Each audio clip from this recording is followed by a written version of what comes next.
Welcome to Prabavas kitchen. Friends, இன்றைக்கி இட்லி மாவு வச்சு நல்லா கரகரப்பாக டேஸ்டியாக முறுக்கு செய்ய போகிறோம். இது எப்படி செய்கிறதுன்னு பார்க்கலாம். இதுக்கு ஃபஸ்ட்டு நான் இட்லிக்கு மாவு அரைச்சி வச்சுருக்கேன். இதில் தேவையான உப்பு போட்டு முதல்ல மாவை கரைச்சி விட்டுக்கலாம்.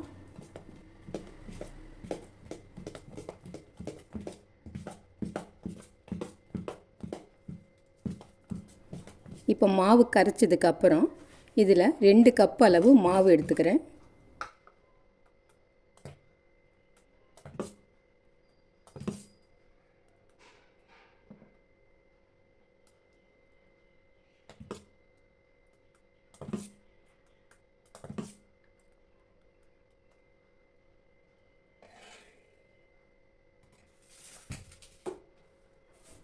இப்போ இந்த மாவு அப்படியே வச்சுட்டு நான் ஒரு அரை கப் அளவு பொட்டுக்கடலையை மிக்ஸி கப்பில் போட்டு நைஸாக அரைச்சி எடுத்துருக்கேன்.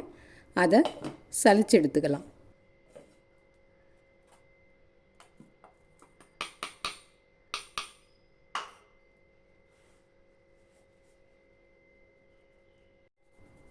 இப்போ பொட்டுக்கடலை சலித்ததுக்கப்புறம் நம்ம மாவு அளந்த கிண்ணத்துலேயே இந்த பொட்டுக்கடலையை அளந்துக்கலாம்.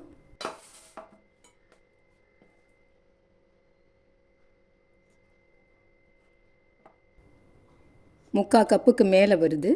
இதை அப்படியே இந்த இட்லி மாவில் சேர்த்துக்கலாம். பொட்டுக்கடலை மாவு முக்கால் கப்பு 1 கப்புலாம் அளவு இல்லை, அரை கப்பு போட்டால் கூட முறுக்கு நல்லா தான் இருக்கும். ஏன்னா ஏற்கனவே நம்ம அரிசி உளுந்து சேர்த்து தான் மாவு அரைச்சிருக்கோம். இப்போ இதோட ஒரு 1/4 டீஸ்பூன் அளவு உப்பு சேர்த்துக்கலாம்.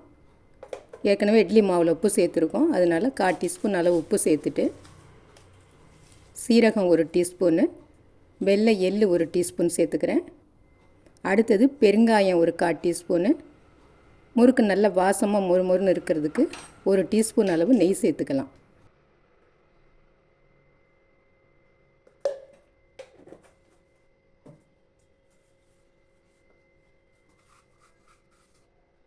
இப்போ இது எல்லாத்தையும் நல்லா பிசைஞ்சு விட்டுக்கலாம்.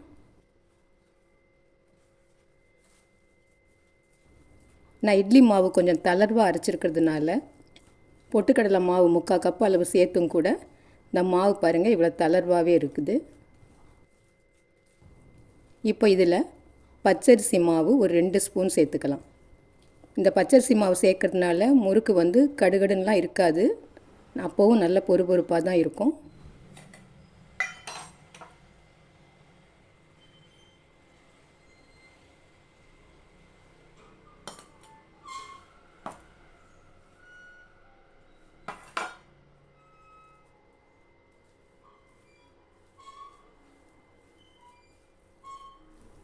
ரெண்டு ஸ்பூன் அளவுக்கு பச்சரிசி மாவு சேர்த்தோம். மாவு இன்னும் திக்காக முறுக்கு பதத்துக்கு வரல, அதனால இன்னும் 1 ஸ்பூன் சேர்த்துக்கலாம்.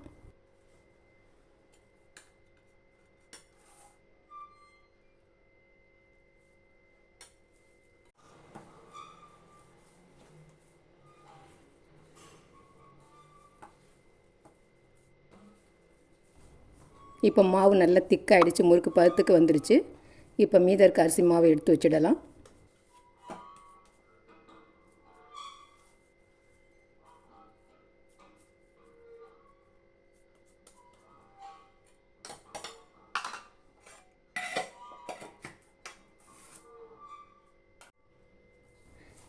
இப்போ இந்த மாவை நல்லா ஸ்மூத்தாக உருட்டி எடுத்துக்கலாம். இப்போ மாவு ரெடி ஆகிடுச்சு. இப்போ இருப்பு சட்டியில் எண்ணெய் ஊற்றி ஸ்டவ்வில் வச்சுட்டு முறுக்கு குழாயில் மாவை திணிச்சு முறுக்கு பிழிஞ்சிக்கலாம். இப்போ முறுக்கு குழாயில் 3 கண்ணுள்ள தட்டு போட்டிருக்கேன்.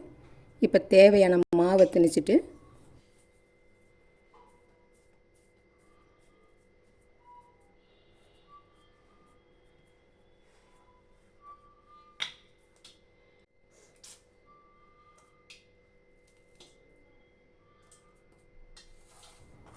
இப்படி கரண்டி பின் பக்கத்தில் முறுக்கை பிழிஞ்சிக்கலாம்.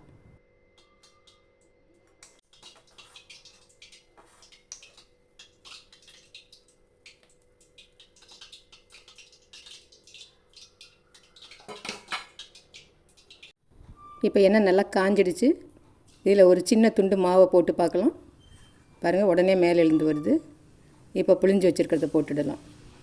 இந்த எண்ணெயில் 2-3 நம்ம புளிஞ்சு போட்டு எடுத்துக்கலாம்.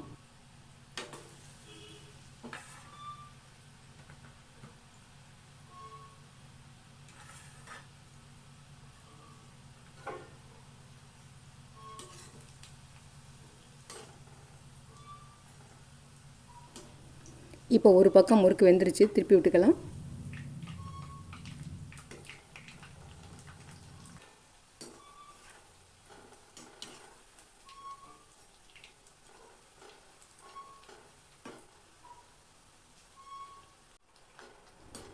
இப்போ முறுக்கு ரெண்டுமே நல்லா வெந்து கரகரப்பாக அடித்து எடுத்துடலாம். பாருங்கள், போடும்போதே டங்குன்னு சவுண்டு வருது.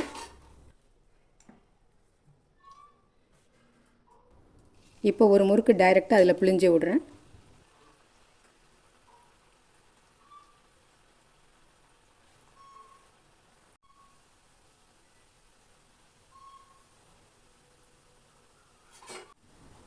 இப்போ இதுவும் ஒரு பக்கம் வெந்துருச்சு, திருப்பி விட்டுடலாம்.